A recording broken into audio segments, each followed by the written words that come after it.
The Magic Faraway Tree by Enid Blyton. The Enchanted Wood. Chapter 1. How they found the magic wood. There were once 3 children called Joe, Beth and Franny. All their lives they had lived in a town, but now their father had a job in the country, so they were all to move as soon as they possibly could. "What fun to be in the country," said Joe. "I shall learn all about animals and birds, and I shall pick as many flowers as I want to," said Beth. "And I shall have a garden of my own," said Franny.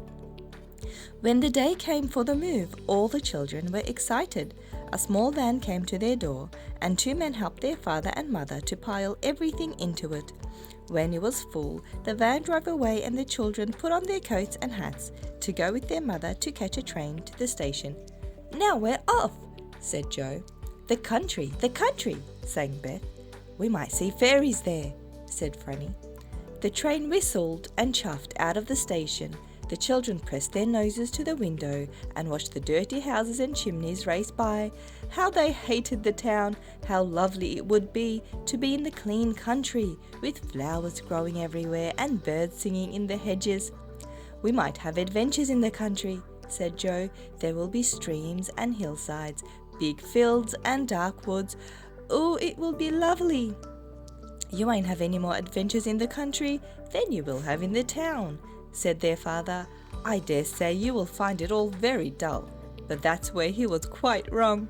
My goodness, the things that happened to those 3 children. They arrived at last at the tiny station where they were to get out. A sleepy-looking porter put their 2 bags on a trolley and said he would bring them along later. Off they all went down the winding country lane, chattering loudly. "I wonder if we've got a garden," said Franny. But before they reached their new home, they were tired out and could not bother to say a word more to each other. Their cottage was 5 miles from the station, and as the children's father could not afford to do anything but walk there, it seemed a very long way indeed. There was no bus to take them, so the tired children dragged their feet along, wishing for a glass of warm milk and a cozy bed. At last they got there, and dear me, it was worth all the walk, for the cottage was sweet. Roses hung from the walls, red and white and pink, and honeysuckle was all round the front door. It was lovely. The van was at the door, and the 2 men were moving all the furniture into the little house. Father helped, whilst Mother went to light the kitchen stove to make them all a hot drink. They were so tired that they could do nothing but drink hot milk, eat some toast, and tumble into their roughly made beds. Joe looked out of the window, but he was too sleepy to see properly.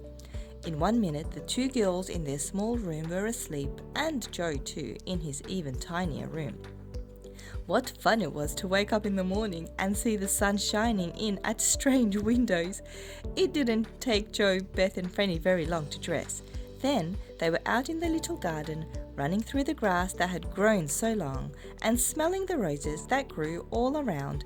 Mother had cooked eggs for them, and they ate their breakfast hungrily.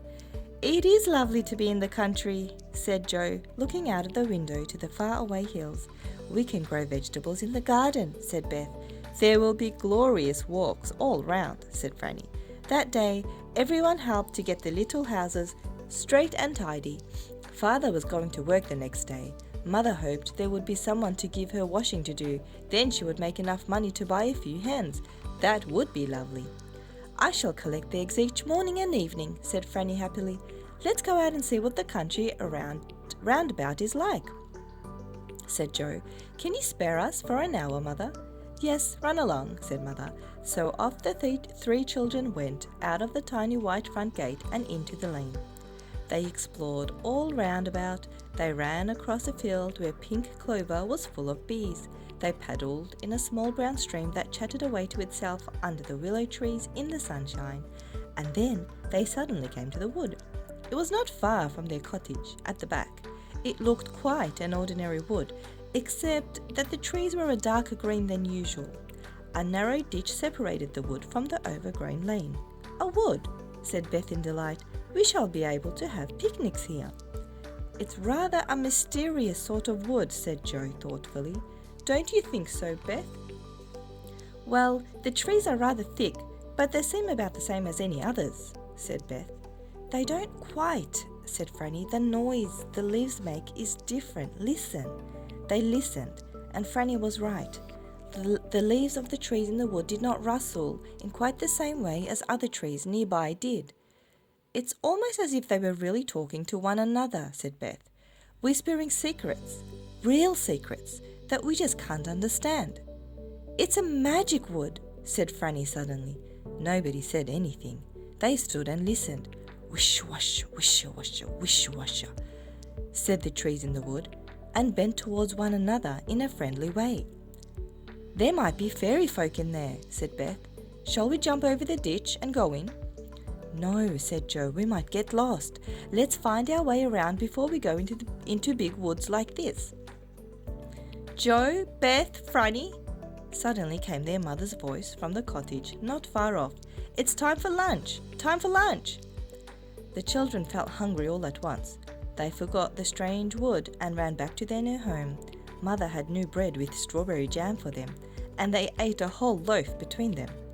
Father came in as they were finishing. He had been shopping for Mother in the village 3 miles away, and he was hungry and tired. "We've been exploring everywhere, Father," said Beth, pouring him out a big cup of tea. "We've found a lovely wood," said Joe. "The trees really seem to be talking to one another, Father." "That must be the wood I've heard about this afternoon," said Father. "It has a strange name, children. What is it called?" asked Joe. "It's called the Enchanted Wood," said their father. "People don't go there if they can help it. It's funny to hear things like this nowadays, and I don't expect there's really anything strange about the wood, but just be careful not to go too far into it in case you get lost." The children looked in excitement at one another. The Enchanted Wood? What a lovely name! And each child secretly thought the same thought. "I shall go and explore the Enchanted Wood as soon as ever I can." Their father set them to work in the overgrown garden once they had finished their meal. Joe had to pull up the tough thistles, and the 2 girls had to weed the untidy vegetable bed. They spoke to one another in joyful voices. "The Enchanted Wood? We knew there was something magical about it." "I guess there were fairies there," said Franny.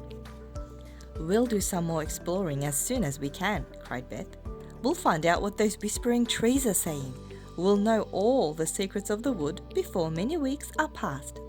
And that night at bedtime, all 3 stood at the window looking out on the dark, whispering wood behind the cottage. What would they find in the Enchanted Wood?